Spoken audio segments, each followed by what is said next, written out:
Hi guys, how are you? I am Shazad Ahmed. Today I will tell you how to speed up your computer.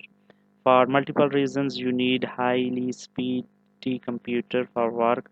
So there are two things. First, Task Manager. From there, you can set up your startup, and another thing, optimize your drives. So we can go to the startup first.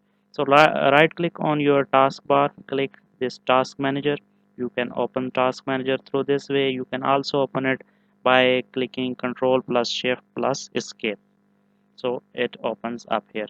So click Startup. Here are the apps you can disable. These apps runs when you turn on your computer.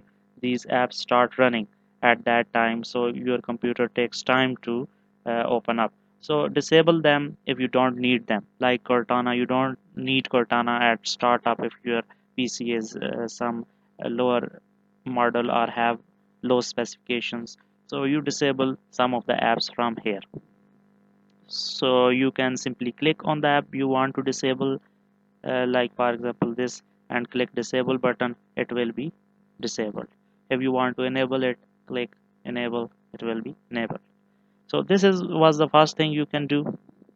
And next thing is go to your PC, then click your drives, right click, click properties, click the tools button, and click optimize. So I already optimized them. You simply click optimize and it will optimize your disks. If there are any fragmented data, it will arrange it and your disk can run faster. If your disk runs faster, your computer will be automatically optimized and speedy for your works. So that's how you can speed up your computer. If you are running Windows 10, you don't need to install any antivirus program, so your computer will that way also runs fast and you can work comfortably and it will be great. So hope you understand this video, and now you can speed up your computer. If you like it, click the like button and subscribe. Thank you very much. Goodbye.